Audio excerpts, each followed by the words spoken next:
हमारे बीच में जो इंतजार था, हमारी नेता अखिल भारतीय कांग्रेस कमेटी की महामंत्री आदरणीय प्रियंका गांधी जी, हमारे उमंग जी श्रृंगार से मैं बात निवेदन करूंगा, जो अखिल भारतीय कांग्रेस कमेटी के सचिव है और विधायक है, वो आके मंच का संचालन करेंगे। भाई उमंग जी श्रृंगार। सब साथ में नारा लगाएंगे, प्रियंका गांधी, राहुल गांधी। स्वागत के अंदर प्रताप गिरवाल जी, स्थानीय विधायक, पाचीलाल मेड़ा जी, वेल सिंह बुरिया जी, इनको सबको टंटिया मामा की प्रतिमा के लिए हनी बघेल जी, हीरा अलावा जी, विभा पटेल जी, विजेता त्रिवेदी जी, इनको सबको आमंत्रित करता हूं टंटिया मामा की मूर्ति और साथ में स्वागत के लिए। जिनके नाम लिए कृपया आगे आ जाए।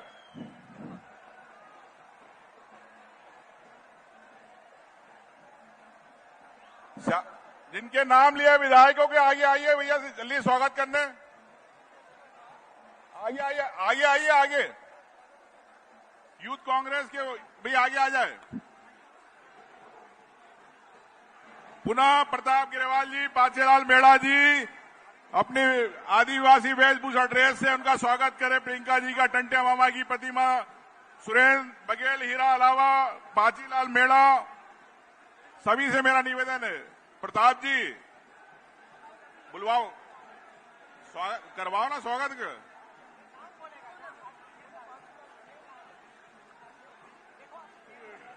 एमएलए खड़ा हो।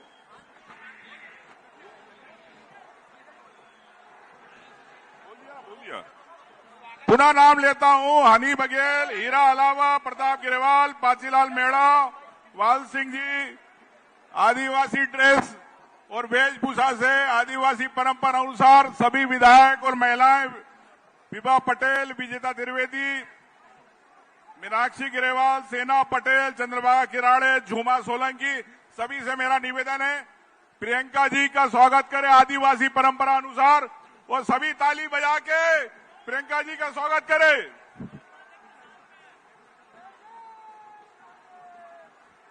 Congress party, Congress party, Congress party. इसके बाद आदिवासी संस्कृति से सेना पटेल जी भी आगे वेट कर रही है अपनी टोकनी। सभी महिलाओं से मेरा निवेदन है,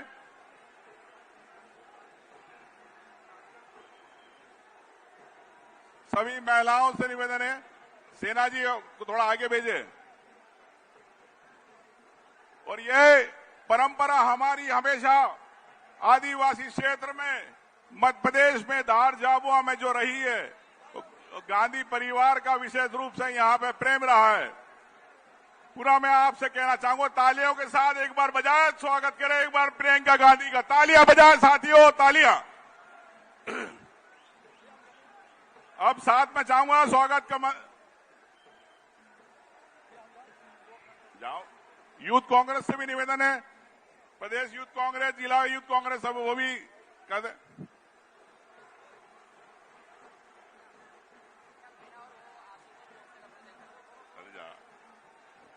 एनयूसीआई के प्रदेश अध्यक्ष भी आए हैं।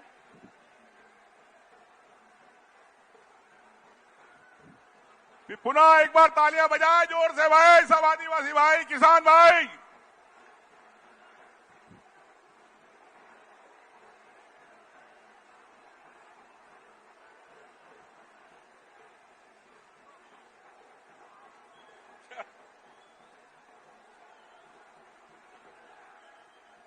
आप लोग भी जाइए ना, विधायक हो। हीरा अलावा, हीरा को भेजते हैं, जाना।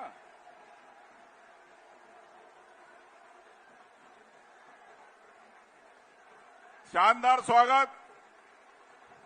और ये मध्य प्रदेश में एक संकनाद है, शुरुआत है, वक्त का बदलाव है। आने वाले समय में कांग्रेस सरकार बनने जा रही है। जिस प्रकार से हुजूम जनसमूह आया है और ऐसी स्थिति लगती है इस प्रदेश के अंदर जन आक्रोश है आम लोगों में। साथ में हमें कमलनाथ जी के स्वागत के लिए कमल किशोर पाटीदार जी, बाल सिंह मेड़ा जी, विजय लक्ष्मी साधो जी, मुकेश पटेल जी, रवि जोशी जी, वीर सिंह बुरिया जी, इनसे भी अनुरोध करूंगा कि स्वागत करें। कमलनाथ जी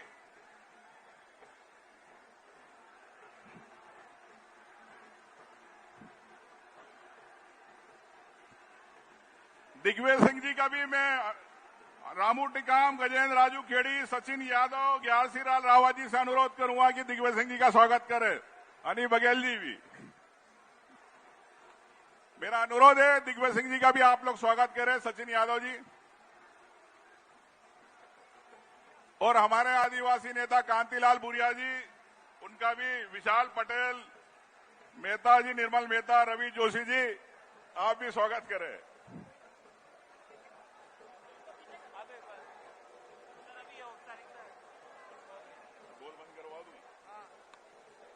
भाई आपसे निवेदन है कि ये डोल बंद करे भाई, आपसे निवेदन है डोल बंद करे, डोल।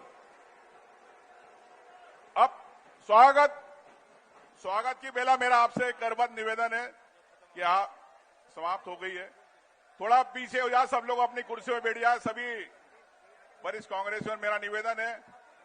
अब मैं आपसे कहना चाहता हूं, हमारे स्थानीय विधायक प्रताप ग्रेवाल जी से मैं अनुरोध करूंगा कि स्वागत भाषण दें।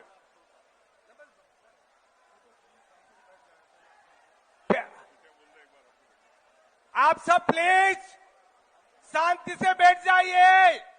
आप लोग हमारी सम्मानित नेता प्रियंका गांधी जी को सुनने के लिए आए हैं। साथियों, सोनिया गांधी,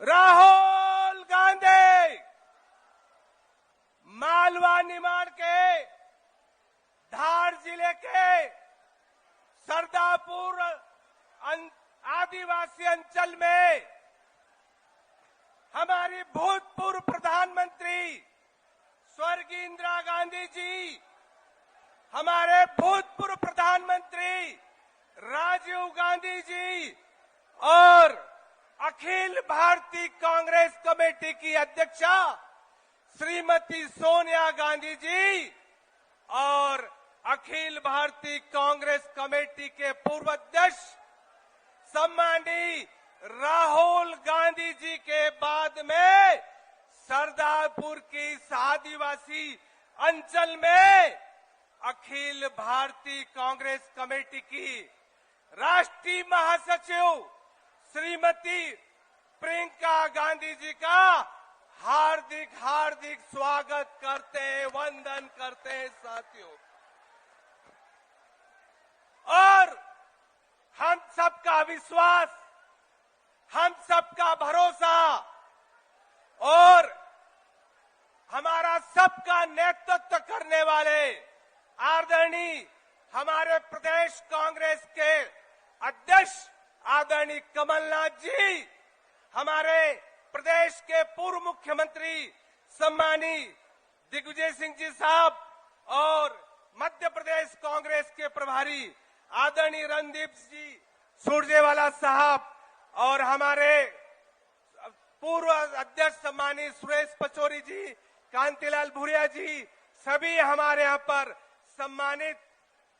सम्मानित विधायकगण और हमारे आप सब लोग आदरणीय प्रियंका गांधी जी को सुनने के लिए जो एक जन सैलाब उमड़ा है, आपका भी मैं हृदय से स्वागत करता हूं, वंदन करता हूं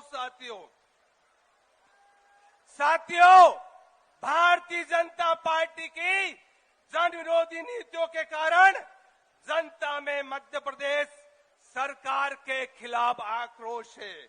महंगाई बढ़ने से जनता में आक्रोश है। किसानों की आय 2 गुना नहीं होने से किसानों में आक्रोश है। नष्ट फसलों का सर्वे नहीं होने से किसानों से आक्रोश है और लगातार बढ़ती बेरोजगारी से युवाओं में आक्रोश है। बहुत बहुत धन्यवाद। नमस्कार। आप सबको प्रणाम। धन्यवाद प्रताप जी। मैं प्रियंका जी को बताना चाहता हूं कि ये आदिवासी समाज और किसान, आज किसान की फसल कट रही है, किसान अपना छोड़ के आया, 600 रुपए की मजदूरी छोड़ के आदिवासी भी आया है, आज आपको सुनने के लिए आया यहाँ पर। आज छुट्टी रखी है, इसलिए मैं आपको बताना चाहता हूं कि आपका इस परिवार का 1977 में इंदिरा जी आई थी सबसे पहले, उसके बाद राजीव जी आए, राहुल जी आए, तो आपका नाता बहुत पुराना है।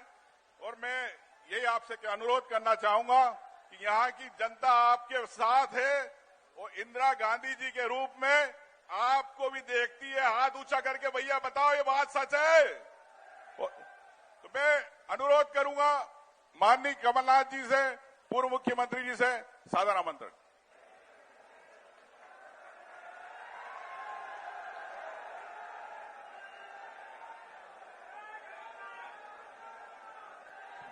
कांतिलाल भूरिया जी, दिग्विजय सिंह जी, सुरेश पचौरी जी, उमंग सिंगार जी, प्रताप ग्रेवाल जी, मैं सब विधायक का नाम नहीं ले रहा, माफ करिएगा, पर हमारे सभी यहाँ महान विधायकगण, आदरणीय बुजुर्गों, भाइयों बहनों और अति उत्साहित नौजवानों, सबसे पहले हम सब नारा लगाएंगे, जय सेवा, जय जोहार, जय आदिवासी। आज गोंडवाना की रानी दुर्गावती की जयंती है, मैं उन्हें प्रणाम करता हूं। देश में सभी आदिवासी महामानवों को प्रणाम करता हूं, टांटिया मामा जी को प्रणाम करता हूं, भगवान बिरसा मुंडा को प्रणाम करता हूं, रघुनाथ शाह को प्रणाम करता हूं, शंकर शाह को प्रणाम करता हूं, बादल भोई को प्रणाम करता हूं, बीबा नायक को प्रणाम करता हूं, खाजबा नायक को प्रणाम करता हूं, सीताराम कंवर को मैं प्रणाम करता हूं, रघुनाथ सिंह मंडलोई को प्रणाम करता हूं। मुझे यहां आकर बहुत खुशी हुई, पर प्रियंका जी, आप ऐसे प्रदेश में आए हैं जो आज चौपट प्रदेश है। यहां चौपट रोजगार, इतनी बड़ी संख्या में हमारे नौजवान यहां खड़े हैं।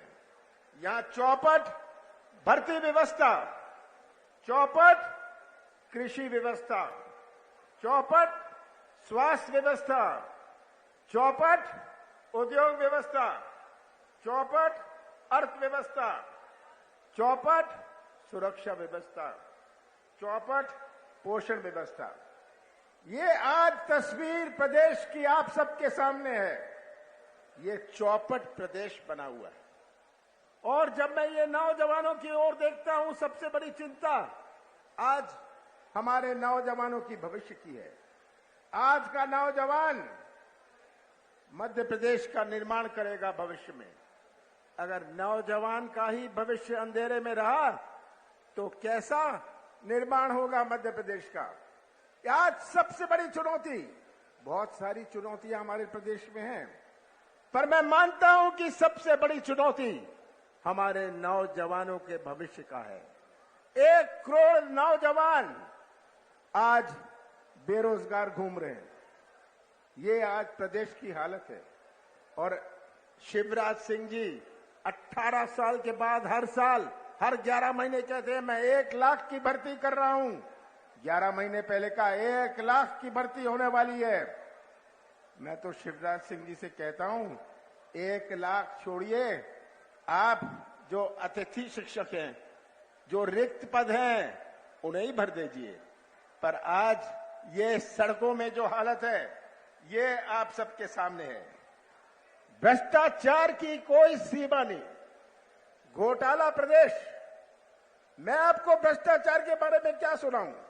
हमारे प्रदेश का हर व्यक्ति, आप भी यहां हैं उनमें से, अपने प्रदेश का हर व्यक्ति या तो भ्रष्टाचार का शिकार है या भ्रष्टाचार का गवाह है। सही बात है, या गवाह है।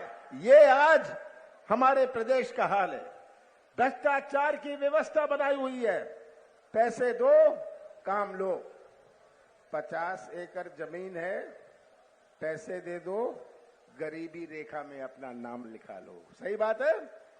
ये आज हालत अपने प्रदेश की है। हर चीज में घोटाला, पटवारी घोटाला हुआ, यहां महाकाल को भी नहीं छोड़ा, महाकाल घोटाला हुआ, पोषण आहार का घोटाला हुआ, यहां आपके करम डैम का घोटाला हुआ।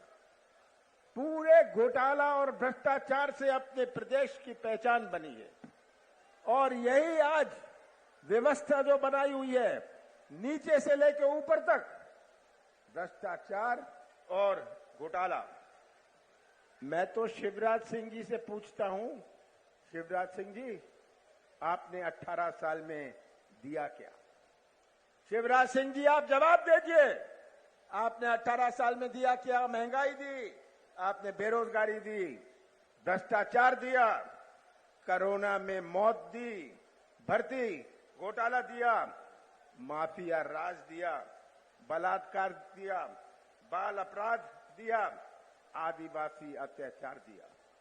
आज पूरे देश में मध्य प्रदेश है नंबर 1 आदिवासियों के अत्याचार पर। ये आदिवासी क्षेत्र है। और कितने दुख की बात है कि हमारा प्रदेश कैसा कलंकित हुआ है। ये मेरे आंकड़े नहीं हैं, ये तो केंद्र सरकार के आंकड़े हैं। सबसे ज्यादा अत्याचार पूरे देश भर में मध्य प्रदेश में आदिवासियों पर है। ये आप सबके सामने है। मैं तो आपसे ये कहना चाहता हूं कि ये तस्वीर अपने सामने रख लीजिए, ये तस्वीर अपने सामने रख लीजिए। आज शिवराज सिंह जी को 18 साल बाद बहनें याद आई हैं, 18 साल बाद कर्मचारी याद आए हैं, क्योंकि 6, 7, 8 हफ्ते में चुनाव है। शिवराज जी, ये कलाकारी की राजनीति बहुत हो गई, ये नाटक और नौटंकी की राजनीति बहुत हो गई।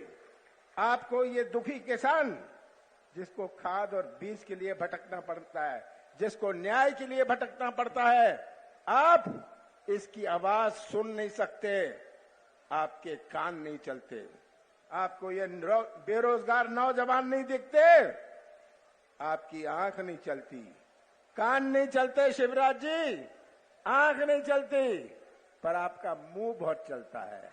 मुंह चलाने में और प्रदेश चलाने में बहुत अंतर है। आपने जो धोखा दिया है 18 साल में, शिवराज सिंह जी तो नारियल अपने जेब में लिए घूमते हैं। जब सड़क का नारियल फोड़ने जाते हैं, नारियल तो टूटता नहीं, सड़क जरूर टूट जाती है। ये हालात है। और ये बचा क्या है अब बीजेपी के पास? छिपाना, दबाना और डराना। सही बात है, यही बचा है। और अब तो शिवराज सिंह जी की घोषणा मशीन डबल स्पीड पर चल रही है। डबल स्पीड का चुनाव दिख रहा है। उनकी झूठ की मशीन डबल स्पीड पर चल रही है। शिवराज सिंह के झूठ को भी शर्मा देते हैं। ये शिवराज सिंह जी, आपको पूरे प्रदेश ने पहचान लिया है। हमारी सरकार बनी थी, कांग्रेस की सरकार बनी थी 15 महीनों के लिए, जिसमें से 2-2.5 महीने गए लोकसभा चुनाव और आचार संहिता में। 11.5 महीनों में हमने अपनी नीयत और नीति का परिचय दिया। हमने 27 लाख किसानों का कर्जा पहली किस्त में माफ करना शुरू किया और धार में लगभग 82,000 किसानों का कर्जा पहली किस्त में माफ हुआ। सही बात है। अगर हमने बिजली दी 100 यूनिट 100 रुपए में। कौन सा गलत काम किया मैंने? कौन सा गुनाह किया मैंने? मैं तो कहता हूं हमने गौशाला बनाए, जो मध्य प्रदेश के इतिहास में गौशाला नहीं बने। 1000 गौशाला हमने बनाए। कौन सा पाप मैंने किया? मैं तो पूछता हूं जनता से, आपसे पूछता हूं, कौन सा गुनाह, कौन सी गलती, कौन सा पाप मैंने किया? आपको तो हमने एक शुरुआत करी थी कि हमारे प्रदेश की पहचान बने।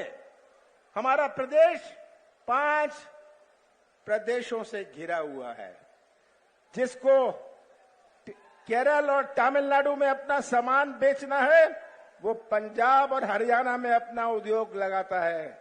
हमारे मध्य प्रदेश में नहीं आता, क्योंकि मध्य प्रदेश में उसको विश्वास नहीं।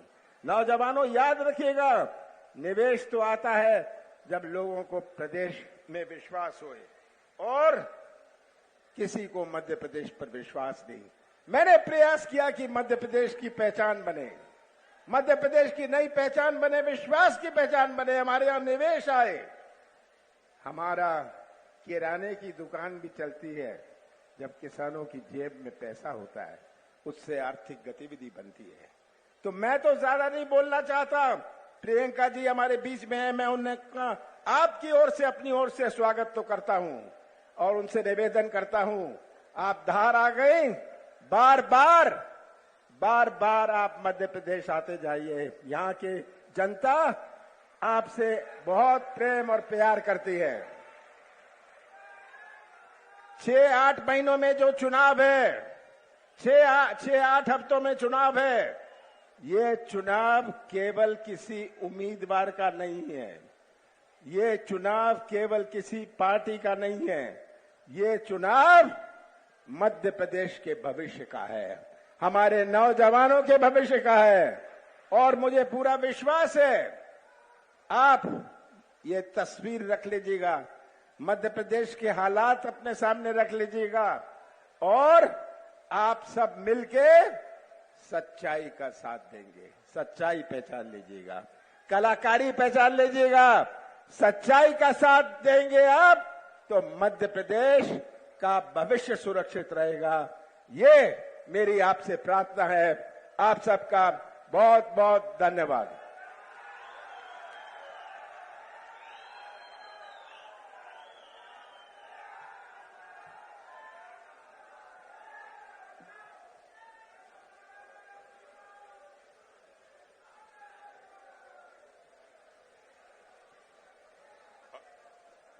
और अब मैं अनुरोध करूंगा, जिसका हम सबको इंतजार है, माननीय प्रियंका गांधी जी, ताली बजाकर स्वागत कीजिए।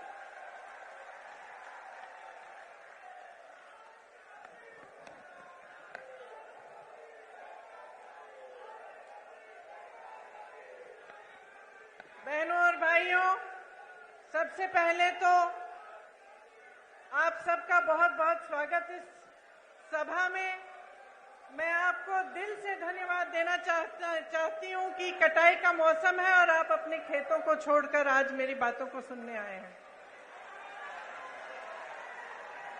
श्री रणदीप सिंह सुरजेवाला जी, कांग्रेस के महासचिव, कांग्रेस के प्रदेश अध्यक्ष श्री कमलनाथ जी,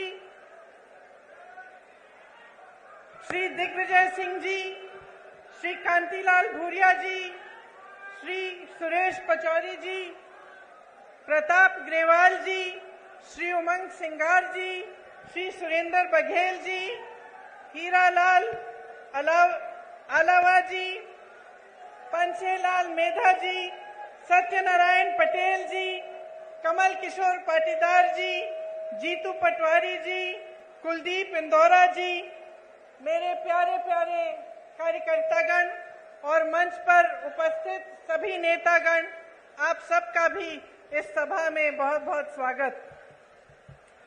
आज आदिवासी समाज की गौरव, साहस का चिन्ह गोंडवाना साम्राज्य की महान वीरांगना रानी दुर्गावती जी की जयंती है। उन्हें मेरा शत शत नमन। जय जोहार, लोकनायक टंट्या मामा जी की जय।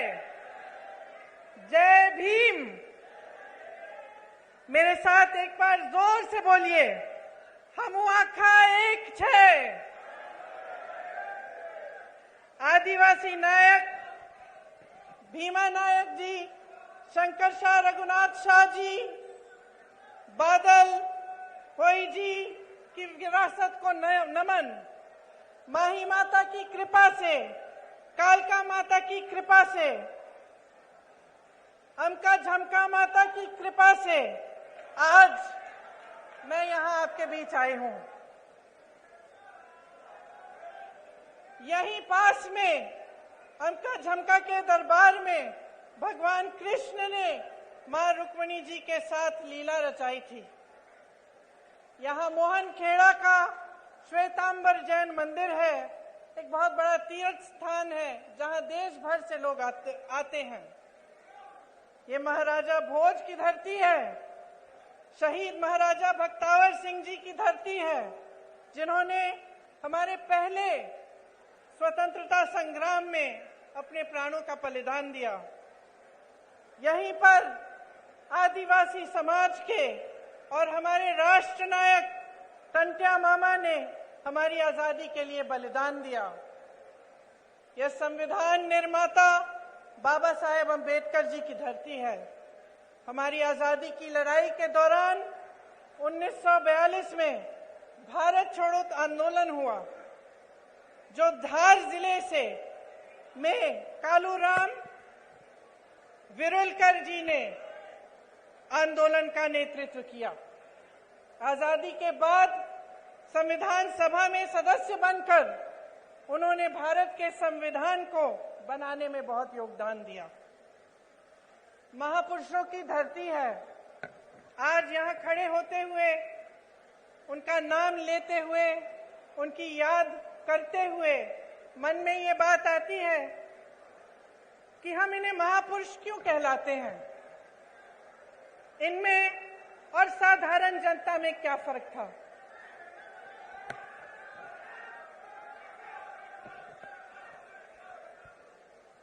फर्क ये था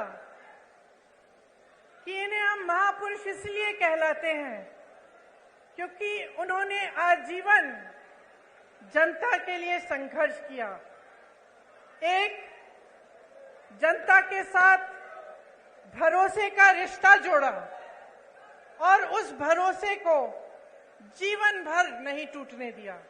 इसीलिए आज भी उनके गुजर जाने के सैकड़ों साल, दशकों बाद हम उनकी याद करते हैं और उनको नमन करते हैं। मेरी दादी इंदिरा गांधी जी भी एक इसी तरह की महापुरुष थी, पुरुष नहीं थी, मतलब एक बहुत बड़ी हस्ती थी जिन पर आपका पूरा भरोसा था। और आपका भरोसा इसलिए था क्योंकि उन्होंने दिन रात आपके लिए काम किया। एक भावनात्मक रिश्ता था और आज यहां खड़े हुए उस रिश्ते की भी मुझे याद आती है। हम छोटे थे, हमें आपकी कहानियां बताती थी, आपकी संस्कृति के बारे में बताती थी, और जो रिश्ता आपके और उनके बीच था वो आदर का रिश्ता था, प्रेम का रिश्ता था, श्रद्धा का रिश्ता था। ये एक तरफा नहीं था। ये बात नहीं थी कि सिर्फ आप उनसे प्रेम करते थे या उनके प्रति आपके दिल में श्रद्धा थी। उनके दिल में भी आपके लिए श्रद्धा थी, उनके दिल में भी आपके लिए प्रेम था, और वो आपकी संस्कृति की, आपकी के प्रति उनके दिल में श्रद्धा और आदर थी। तो ये जो रिश्ता होता है, जो नेता और जनता के बीच में होता है, एक बहुत अनोखा रिश्ता होता है। जैसे मैंने कहा, इस रिश्ते को अगर नेता निष्ठा से सींचता है, काम करके दिखाता है, तो ये रिश्ता मजबूत बनता है। तो एक ऐसा रिश्ता बनता है जैसा इंदिरा जी का आपके साथ था। परिस्थितियां काफी अलग हो चुकी हैं। हमारी तरह बहुत नेता चुनाव के समय खास तौर से आपके सामने आकर बड़े बड़े भाषण देते हैं, आप सबकी बातें सुनते हैं। मैं भी सुन रही थी। आज सुबह जब मैं उठी, मैंने कहा मैं देखती हूँ मोदी जी क्या भाषण दे रहे हैं, क्योंकि वो क्या कह रहे हैं वो भी सुनना जरूरी है। तो मुझे ताज्जुब हुआ कि जो जो हम कहते हैं वही वो कहते हैं। हम कहते हैं उन्होंने घोटाले किए, वो कहते हैं हमने किए। हम कहते हैं हमने विकास किया, वो कहते हैं उन्होंने किया। हम कहते हैं हमने रोजगार दिलाए, वो कहते हैं उन्होंने दिलाए। तो मैं सोच रही थी कि ये तो भाषण तो सभी सेम कहते हैं, वही भाषण है। तो जनता को कैसे पता चलेगा कि कौन क्या कह रहा है और इस बीच सच्चाई क्या है? हाँ, मुझे मालूम है। मैं यहाँ आ रही थी तो मैंने कुछ लोगों से पूछा, नौजवान खड़े थे, मैंने पूछा कि भाई क्या लगता है इस चुनाव में क्या होने वाला है, मध्य प्रदेश का भविष्य क्या है? कहने लगे राजा जा रहा है। तो मैंने कहा अच्छा क्यों? कहने लगे कि इस बार हमारा वोट रोजगार के लिए डलेगा।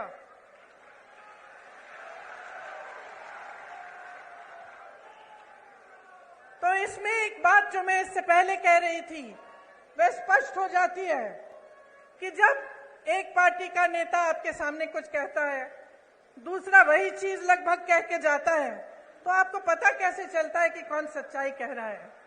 पता आपको तब चलेगा जब आप अपने ही अनुभव पर उतरेंगे। आपका अनुभव क्या है? आपका जीवन क्या है? आपके संघर्ष क्या है? क्या महंगाई बढ़ी है पिछले 18 सालों में? बताइए। 10 गुना? पिछले 5 सालों में? 3.5 सालों में? जब से इनकी सरकार रही है तब से बढ़ी है कि घटी है? बढ़ी है। रोजगार मिले हैं आपको? नहीं। मेरे किसान भाई जो खेती छोड़ के यहाँ आए हैं, बताइए आपका जीवन ज्यादा मुश्किल हुआ है कि ज्यादा आसान? मुश्किल हुआ है।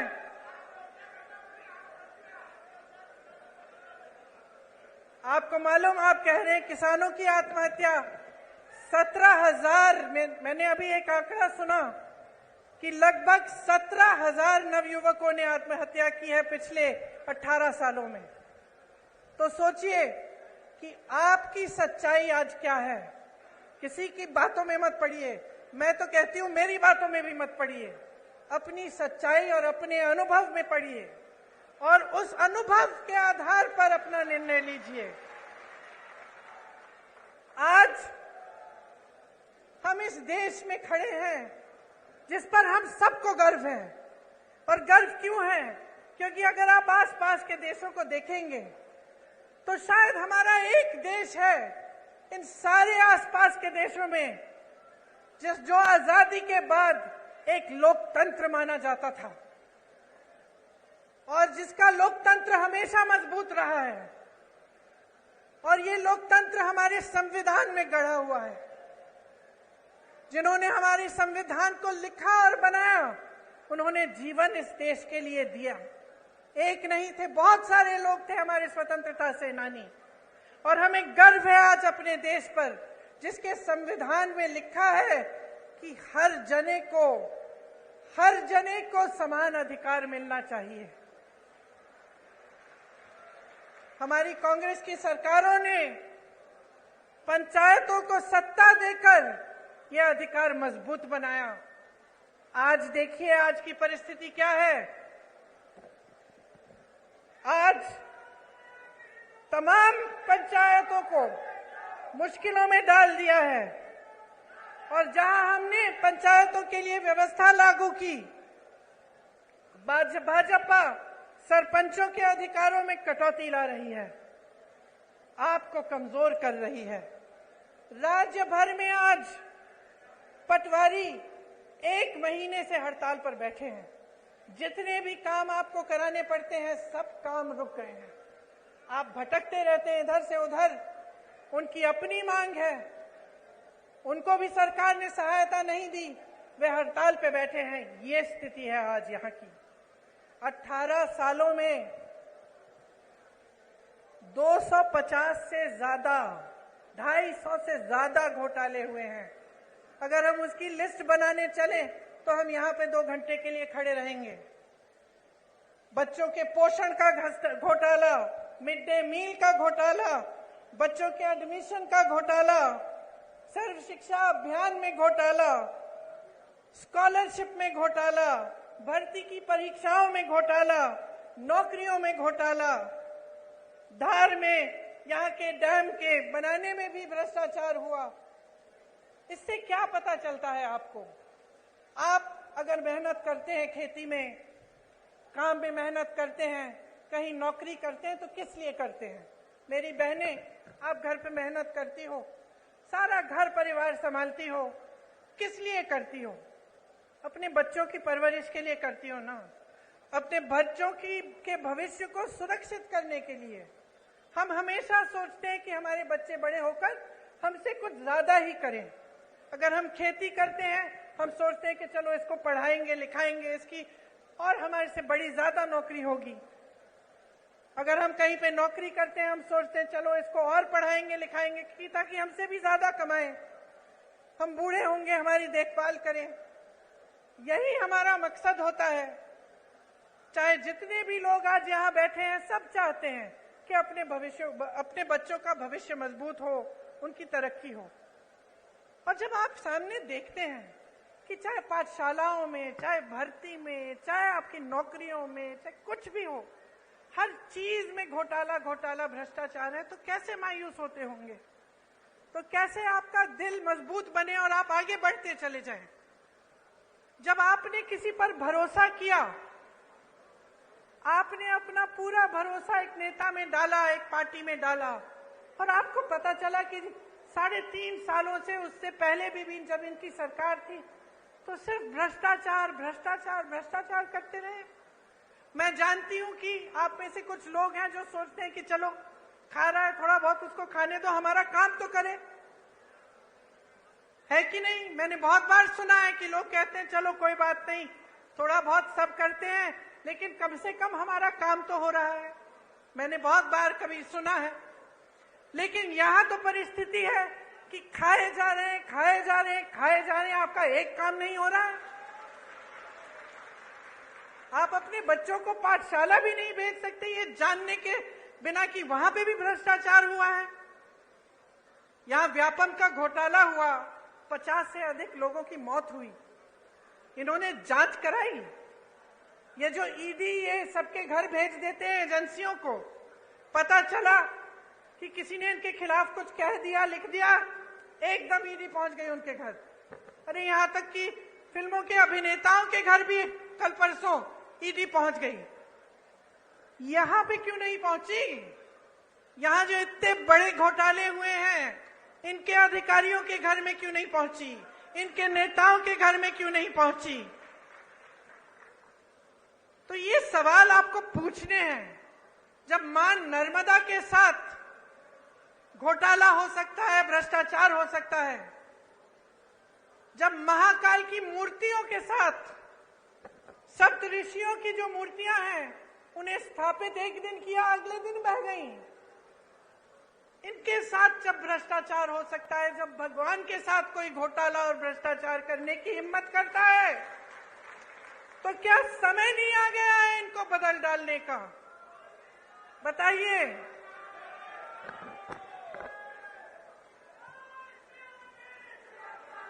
देखिए,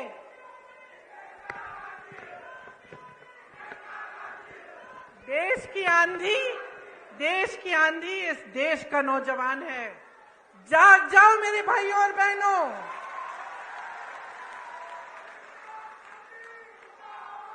आपको बचाने के लिए कोई आंधी नहीं आ रही है, आप खुद को बचाइए।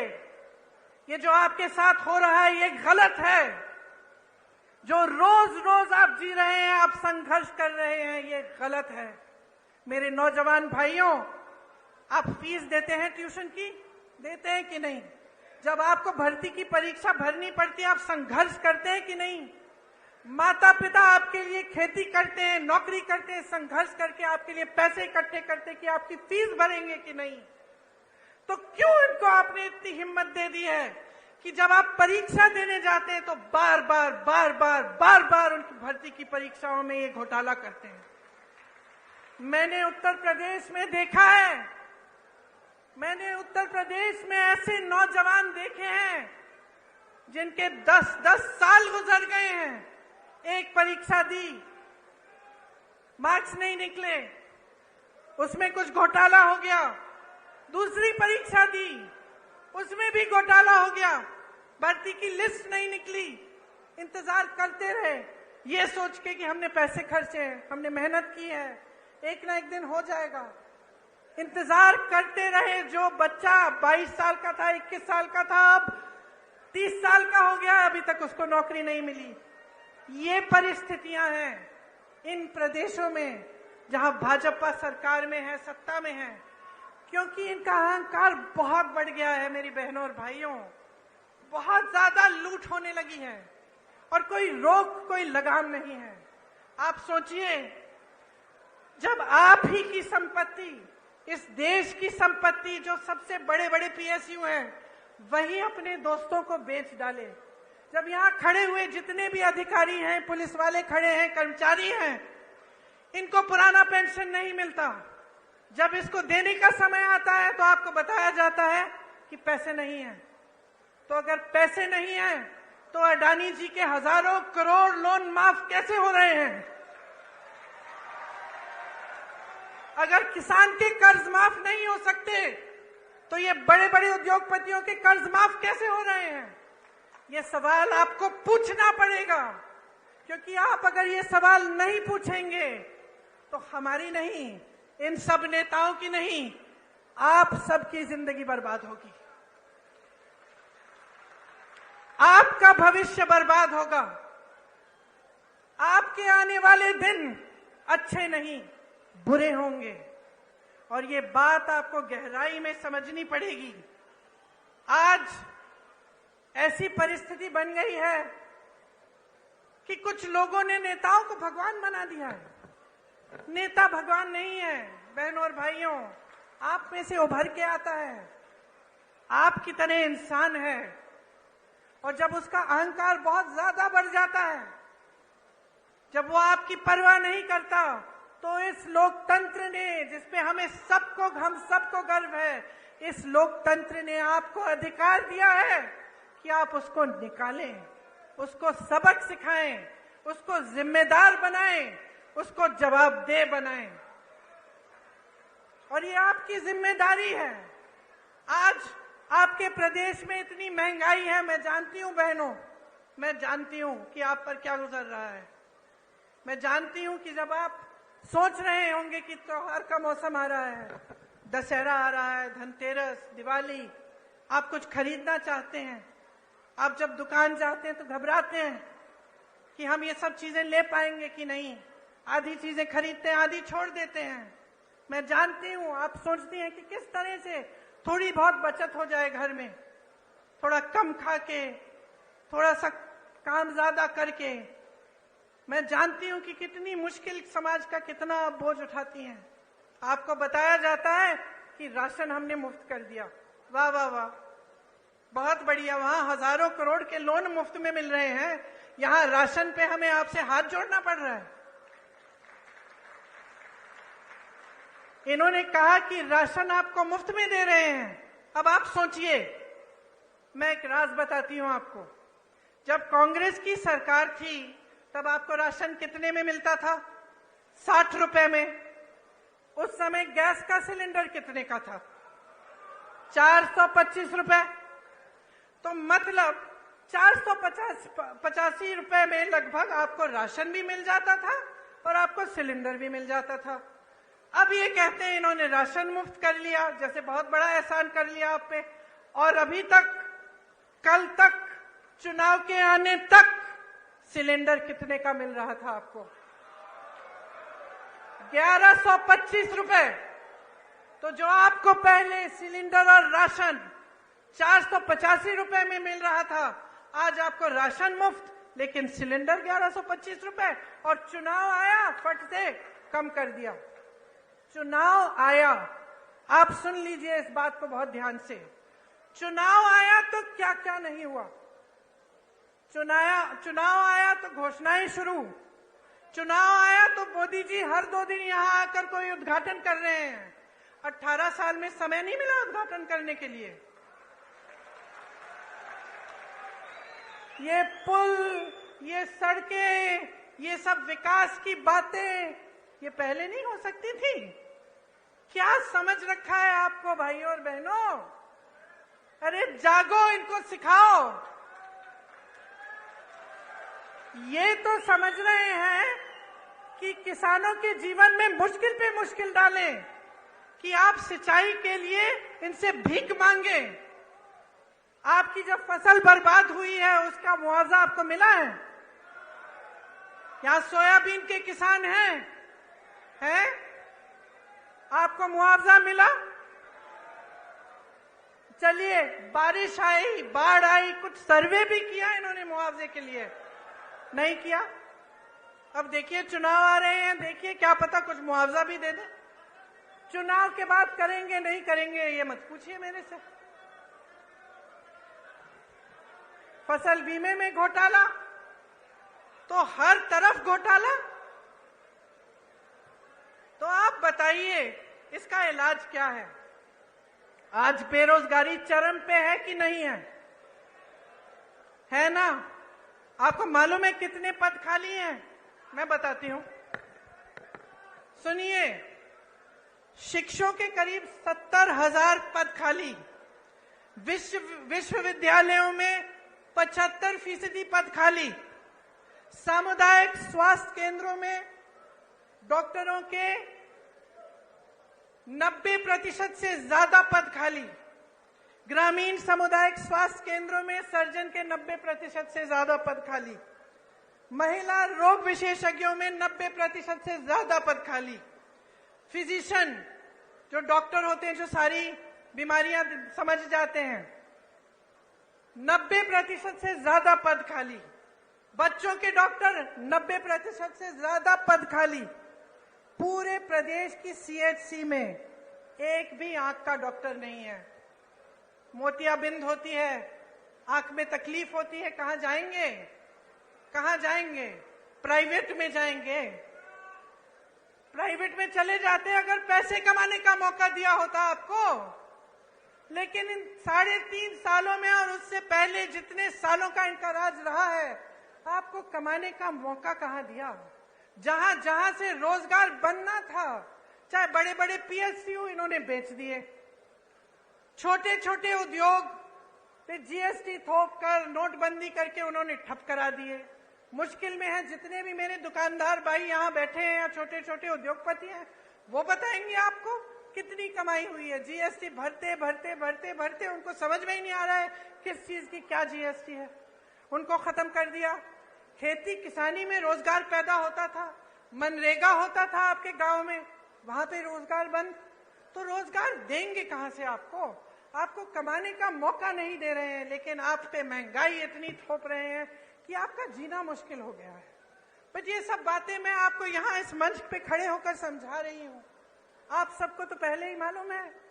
जी आप रहे हैं, संघर्ष आप कर रहे हैं अपने बच्चों को स्कूल भेजने के लिए, उनकी किताबों को खरीदने के लिए, उनकी फीस भरने के लिए, उनकी भर्ती की परीक्षाओं के लिए, उनकी नौकरियों को, उनकी इंटरव्यूज के लिए।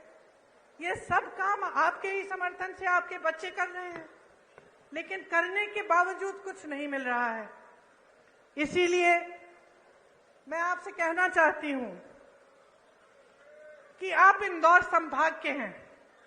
आप जानते हैं कि पिछले 18 सालों में यहां कोई नई यूनिवर्सिटी नहीं बनी है कि नहीं बनी? कोई नया अस्पताल बना? कोई मेडिकल कॉलेज खुला? तो क्या कर रहे हैं ये? मोदी जी यहां आते हैं, आजकल तो शिवराज जी का नाम लेने से भी शर्म कर रहे हैं। उनका नाम ही नहीं लेते, कहते मुझे वोट दो। और वो तो आपके सीएम बनने वाले नहीं है। मैंने आपको बताया, मैं भाषण सुन रही थी उनका। 50 मिनट में 50 बार कांग्रेस का नाम लिया। तो कांग्रेस के जो कार्यकर्ता हैं, खुश हो जाओ भाई, खुद नाम लेने के बजाय वो नाम ले रहे हैं आपका। मैं तो कहती हूँ, छोटी हूं उनसे, कम अनुभव है, उम्र भी कम है, लेकिन एक छोटी सी सलाह दे देती हूँ। जितनी बार कांग्रेस का नाम 50 मिनट के भाषण में लेते हैं, विकास का नाम ले लीजिए। ये बता दीजिए कि 18 सालों में आपने इंदौर के लिए क्या किया, आपने मध्य प्रदेश की जनता के लिए क्या किया, कितने रोजगार बनाए, कितने घोटालेबाजों को पकड़ा, कितनों के पीछे ईडी डाल दी, कितने जेल में हैं, किसानों के लिए कितनी राहत दी, कितनी बिजली फ्री दी। लेकिन ये बात नहीं कर सकते, इनमें हिम्मत नहीं है, क्योंकि काम नहीं किया है। इसीलिए मैं बार बार भरोसे की बात करती हूं। मैं बार बार कहती हूं, देखिए बहने, एक नया बिल लाए संसद में, महिला आरक्षण बिल, खूब वाह वाह हुई पूरे देश भर में। जितने भी विपक्षी दल हैं, हमने भी समर्थन किया कि चलो ये बहुत अच्छा कदम है। बड़ी बड़ी घोषणाएं हुई, टीवी पे इश्तिहार हुए, सब कुछ हुआ, मोदी जी की बड़ी वाह वाह हुई। फिर क्या पता चला कि 10 सालों के लिए ये लागू ही नहीं होगा। इससे पहले जाति जनगणना करनी पड़ेगी, उससे पहले परसिमन करना पड़ेगा, 10 साल लगेंगे। तो फिर इस घोषणा का मतलब क्या है?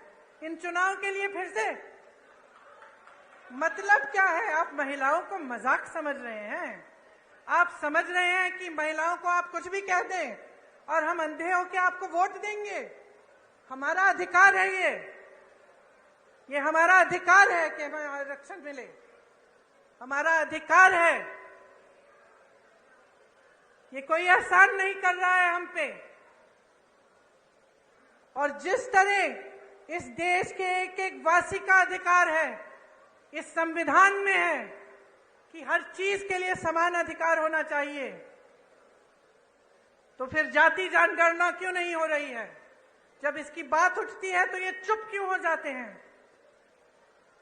आपने देखा बिहार में सर्वे हुआ, सेंसस हुआ, क्या पता चला कि ओबीसी, दलित और जनजाति संख्या कितनी है इनकी? 84% प्रदेश में। तो बताइए, बड़े बड़े पदों में जहां सबसे ज्यादा लाभ होता है, क्या जहां सबसे ज्यादा सत्ता होती है, उन पदों में क्या 84% इन जातियों के लोग हैं कि नहीं? बताइए, होने चाहिए कि नहीं? तो जब ये बात उठती है तो ये चुप क्यों हो जाते हैं? आप सब आदिवासी समाज के हैं, यहां से आपको पलायन करना पड़ता है, सच बात है कि नहीं?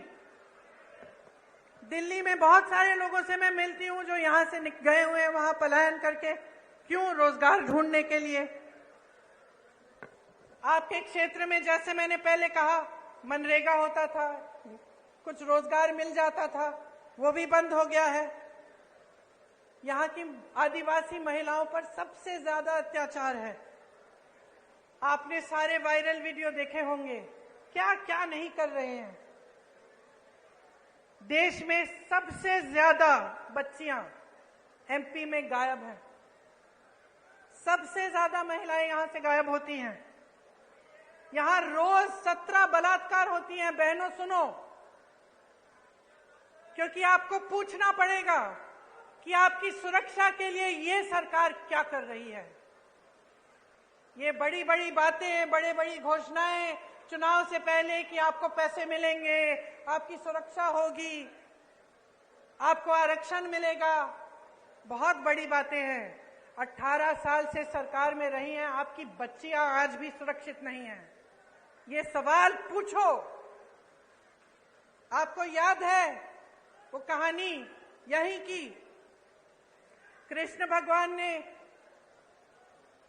जब रुक्मिणी जी के साथ लीला रचाई तो रुक्मिणी जी ने क्या कहा? कहा कि घोड़ों का, रथ के घोड़ों की लगाम आप मुझे दे दीजिए, मैं चलाऊंगी ताकि किसी को गलतफहमी ना हो। और मेरी बहनें मुस्कुरा रही हो, लगाम अपने हाथों में लो, अपने भविष्य का रथ रुक्मिणी जी की तरह चलाओ।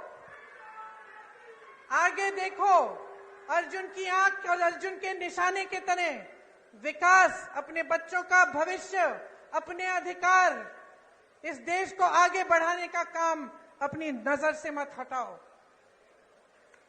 ये तुम्हारी जिम्मेदारी है मेरी बहनों। तुम अगली पीढ़ी का परवरिश करती हो, तुम समाज को बनाती हो। अगर तुम समाज को मजबूत नहीं रखोगी तो ये समाज नहीं रहेगा। जो आपकी परंपराएं हैं, मेरी दादी इंदिरा गांधी कहती थी कि जो आदिवासी संस्कृति है, जो आदिवासी परंपराएं हैं, इन्हें मजबूत रखना बहुत जरूरी है। कभी इन्हें बदलने की कोशिश नहीं की उन्होंने। जल जंगल जमीन का अधिकार आपको दिया, पट्टे आपको दिए ताकि आप मजबूत बने। और मेरी बहनें, आज इस देश का एक एक नेता समझ गया है कि अगर महिलाओं का वोट उसे नहीं मिले तो वो सत्ता में नहीं आ सकता।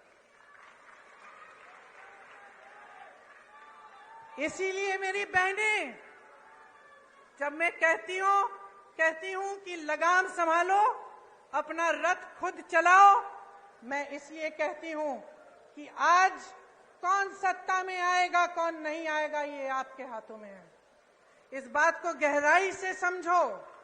जब आपको झूठे वादे किए जाते हैं, जब आपको बताया जाता है कि हम आपके लिए क्या क्या नहीं करेंगे, तो जानते हैं आपकी बेटियां अगर हैं तो कभी कभी बेटी आती है, कहती है अच्छा लड़का मिल गया, तो आप कहती हैं कि अगर हमें शादी के लिए तुम्हारे लिए लड़का ढूंढना है तो पहले हम जानना चाहेंगे कि उसकी क्या मजबूती है, क्या करेगा। अगर आपको लगे कि ऐसा लड़का है जो झूठ मूठ के बता दे लड़कियों को कि आपके लिए ऐसे ऐसे महल बनाएंगे, हम आपको यहां ले जाएंगे, ऐसा करेंगे वैसा करेंगे, तो आप क्या कहेंगी अपनी बेटी से कि बेटा ध्यान रखो, ध्यान रखो, ये बहुत बड़ी बड़ी बातें करता है, ये करेगा नहीं। कहती है कि नहीं? तो इतनी समझदार है, इतनी जिम्मेदार है, अपने आप को फुसलाने मत दीजिए। समझ जाइए कि ये राजनीतिक खिलवाड़ हो रहा है आपके साथ। आपको अपना भविष्य मजबूत बनाना है तो जैसे मैंने शुरू में कहा, अपने अनुभव पर उतरिए। आप देखिए, आपके जीवन में तरक्की आई, महंगाई घटी, आपके बच्चों को रोजगार मिला, खेती में आप काम करते हैं, वहां आपको कोई सहायता मिली सरकार से? क्या नई पाठशालाएं बनी, विश्वविद्यालय बने, अस्पताल बने? और अगर नहीं बने हैं तो बहनों और भाइयों जाग जाओ और एक ऐसी सरकार लाओ जो ये सारे काम आपको करके दिखाए।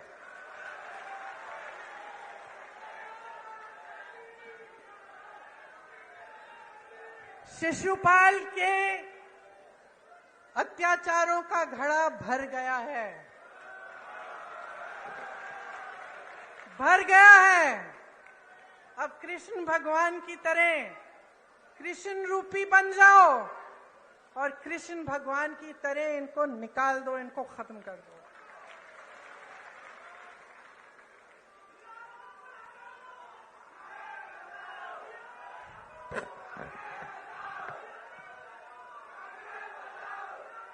डेढ़ सालों में, पिछले चुनाव में आपने कौन सी सरकार चुनी थी? कांग्रेस? यहां बैठे कमलनाथ जी, पिछली सरकार में आपने पिछली चुनाव में आपने कांग्रेस की सरकार चुनी। फिर क्या हुआ? फिर क्या हुआ? रिश्वतखोरी हुई और जो आपका आदेश था उसका पालन नहीं किया गया। आप कांग्रेस की सरकार चाहते थे और जोड़ तोड़ करके 1.5 साल के अंदर अंदर आपको भाजपा की सरकार मिली कि नहीं मिली? और नतीजा आप सबने देखा। 1.5 साल में मैं आपको बताना चाहती हूं कि आपका ही अनुभव रहा होगा कि कांग्रेस की सरकार ने क्या क्या किया। किसानों के कर्ज माफ किए, 27 लाख किसानों के कर्ज माफ किए, सामाजिक सुरक्षा पेंशन बढ़ाकर 600 रुपए बनाया, 1 करोड़ परिवारों को 100 रुपए में 100 यूनिट बिजली दिलवाई, 1000 गौशालाएं खुलवाई। 1.5 साल की बात कर रही हूं मैं, 18 साल की बात नहीं है ये। आदिवासियों के लिए 12,000 बर्तन बैंक खोले, इससे आपको भी सुविधा मिली होगी। ओबीसी आरक्षण 14% से बढ़ाकर 27% किया। आर्थिक रूप से कमजोर सामान्य वर्ग के लिए 10% आरक्षण दिया। भोपाल और इंदौर में मेट्रो रेल की परियोजना शुरू की। ये 1.5 साल का काम था बहनों और भाइयों, 18 साल का नहीं। आज जहां जहां कांग्रेस की सरकार है, छत्तीसगढ़ को देखिए, धान खरीद के सबसे ज्यादा पैसे छत्तीसगढ़ में आज मिल रहे हैं। बेरोजगारी सबसे कम कहां है पूरे देश में? छत्तीसगढ़ में। सबसे ज्यादा वन अधिकार के पट्टे कहां मिले हैं? छत्तीसगढ़ में मिले हैं। आदिवासियों के 60 से ज्यादा वन उपज को समर्थन मूल्य पर सरकार खरीदती है। पुराना पेंशन कहां लागू है? छत्तीसगढ़ में, राजस्थान में, हिमाचल प्रदेश में और कर्नाटका में। हम आपको ये नहीं कह रहे हैं, हम आपको ये नहीं कह रहे हैं कि पैसा नहीं है, पैसा निकाल रहे हैं इसके लिए, क्योंकि हम आपको सर्वोपरि रख रहे हैं। कर्नाटका में मेरी बहनों, बस की यात्राएं पूरे प्रदेश में मुफ्त है बहनों के लिए। 2,000 रुपए प्रति माह मिल रहे हैं बहनों को। 200 यूनिट बिजली मुफ्त मिल रही है। हिमाचल प्रदेश में अभी आपदा आई, हमने आपकी बात की, आपके मुआवजे की, आपको मुआवजा नहीं मिला। जब बाढ़ आई, जब आपकी फसल खराब हुई, हिमाचल प्रदेश में आपदा है, सबसे बड़ा पैकेज आपदा के लिए, राहत के लिए हिमाचल प्रदेश में कांग्रेस की सरकार दे रही है। राजस्थान में बहनों और भाइयों, हमने बात की कि यहां स्थिति क्या है अस्पतालों की। डॉक्टर के पद खाली हैं, नौजवान बच्चे बेरोजगार हैं, जिन्होंने डॉक्टरी की पढ़ाई की है वो भी बेरोजगार हैं, लेकिन पद नहीं भरे जा रहे हैं। आपको इलाज के लिए प्राइवेट में कहां कितना खर्च करना पड़ रहा है। और राजस्थान में चिरंजीवी योजना कांग्रेस की सरकार ने निकाली है। आप किसी भी राजस्थानी से पूछिए, 25 लाख तक मुफ्त इलाज हो रहा है, आज के दिन हो रहा है। और ये चुनावी घोषणाएं नहीं है भाई बहनों और भाइयों, ये उनकी नीतियां हैं। ये कांग्रेस की सरकारों की नीतियां इसलिए हैं क्योंकि हमारे लिए आप सर्वोपरि हैं, आपसे बड़ा कोई नहीं है। और आज मैं इस मंच पर खड़े होकर आपको कह रही हूं कि कांग्रेस आपके लिए कुछ गारंटी लाई है, और आप ही खुद देखिए कि क्या कांग्रेस के प्रदेशों में इनकी गारंटियां लागू हो रही हैं कि नहीं। जब आपको ये पता चलेगा, खुद अखबारों में पढ़िए, इंटरनेट पे जाकर देखिए, जहां आपको सुविधा हो वहां पूछिए। जब आपको खुद अपने अनुभव से पता चलेगा कि हाँ, इन्होंने जो वादे किए वाकई पूरे कर रहे हैं, तब आप इन गारंटियों में आप विश्वास करो। और मैं दावे के साथ कह रही हूं आपको कि जहां जहां हमारी सरकार है वहां गारंटीज पूरी हो रही हैं, और यहां पे मध्य प्रदेश में होंगी। क्या है ये गारंटी? जिस तरह से किसानों के कर्ज हमने पहले माफ किए, उस तरह से हम उस काम को फिर से शुरू करेंगे। 100 रुपए में 100 यूनिट बिजली मुफ्त मिलेगी। 200 यूनिट बिजली के लिए जो बिजली का बिल है वो आधा होगा, हाफ होगा। पुरानी पेंशन यहां मध्य प्रदेश में लागू की जाएगी। आपको गैस सिलेंडर हम 500 रुपए में दिलवाएंगे। महिलाओं को 1500 रुपए प्रति माह मिलेगा, आपके खाते में जाएगा मेरी बहनों। और 5 हॉर्स पावर सिंचाई की बिजली भी किसानों को मुफ्त मिलेगी।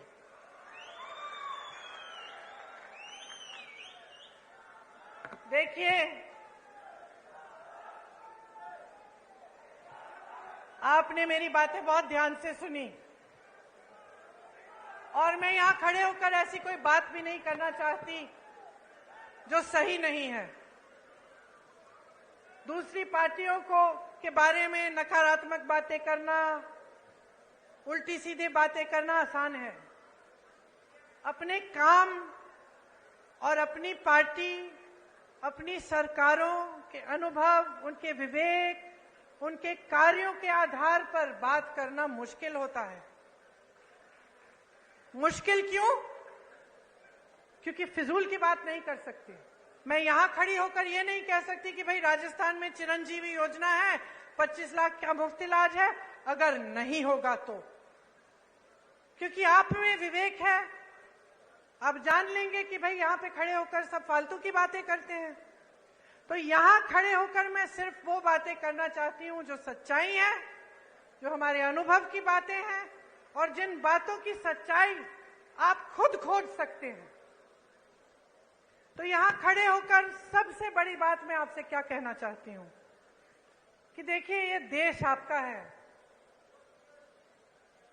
ये देश आपका है, ये प्रदेश आपका है, ये भविष्य आपका है, ये आगे वाली पीढ़ी, ये नई पीढ़ी आपकी है।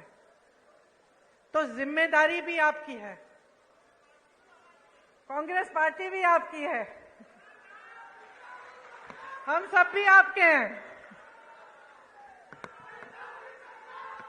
तो ये एक बहुत बड़ी जिम्मेदारी है, इसको हल्के में मत लीजिए।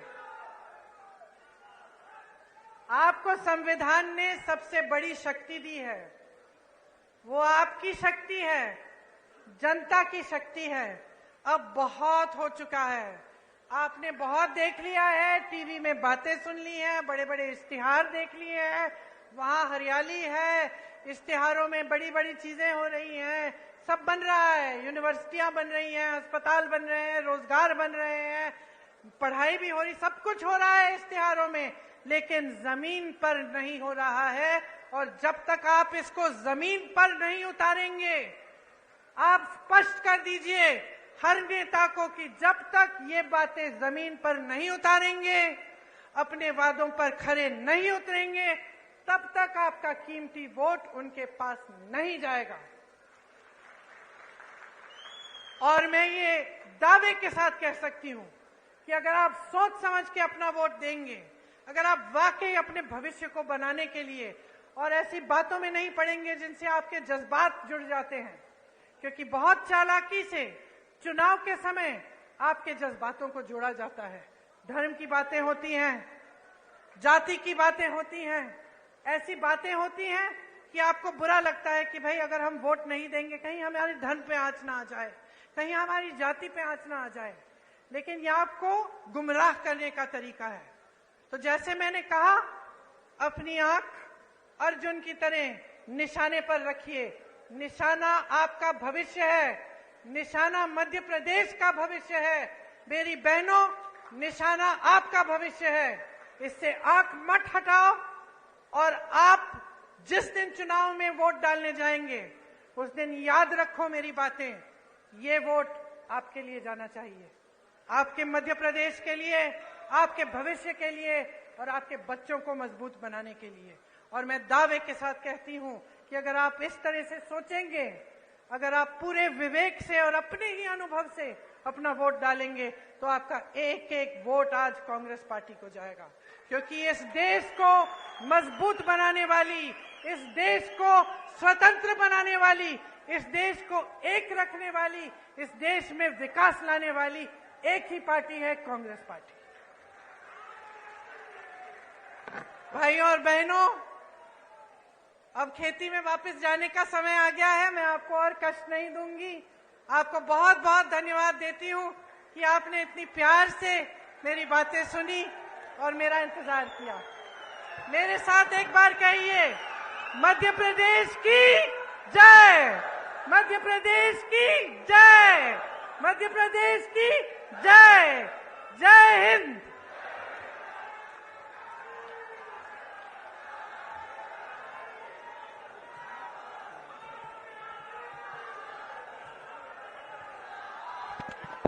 चालू तो है। हेलो, मैं आभार के लिए जिला अध्यक्ष महोदय कमल किशोर जी को आमंत्रित करूंगा और निश्चित तौर से प्रियंका जी आप आइए जन आक्रोश में। हम विश्वास दिलाते मालवा निमाड़ से कांग्रेस यहां से मजबूती से जीतेगी।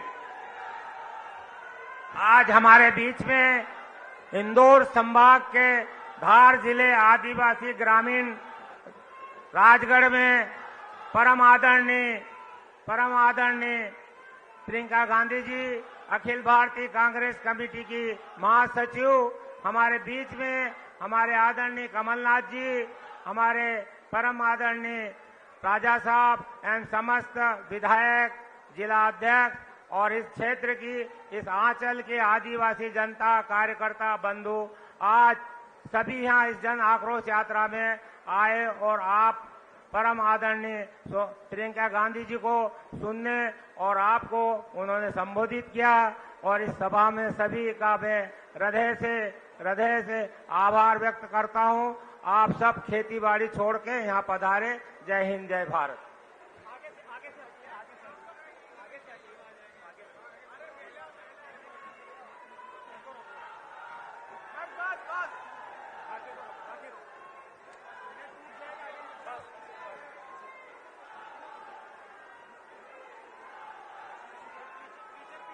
प्लीज पीछे रहिए, गिर जाएगा।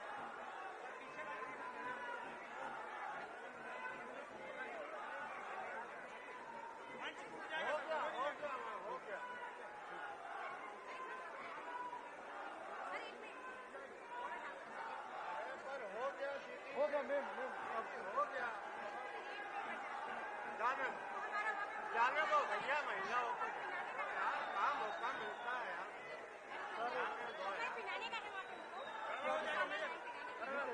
बाजू में है, बाजू वाला।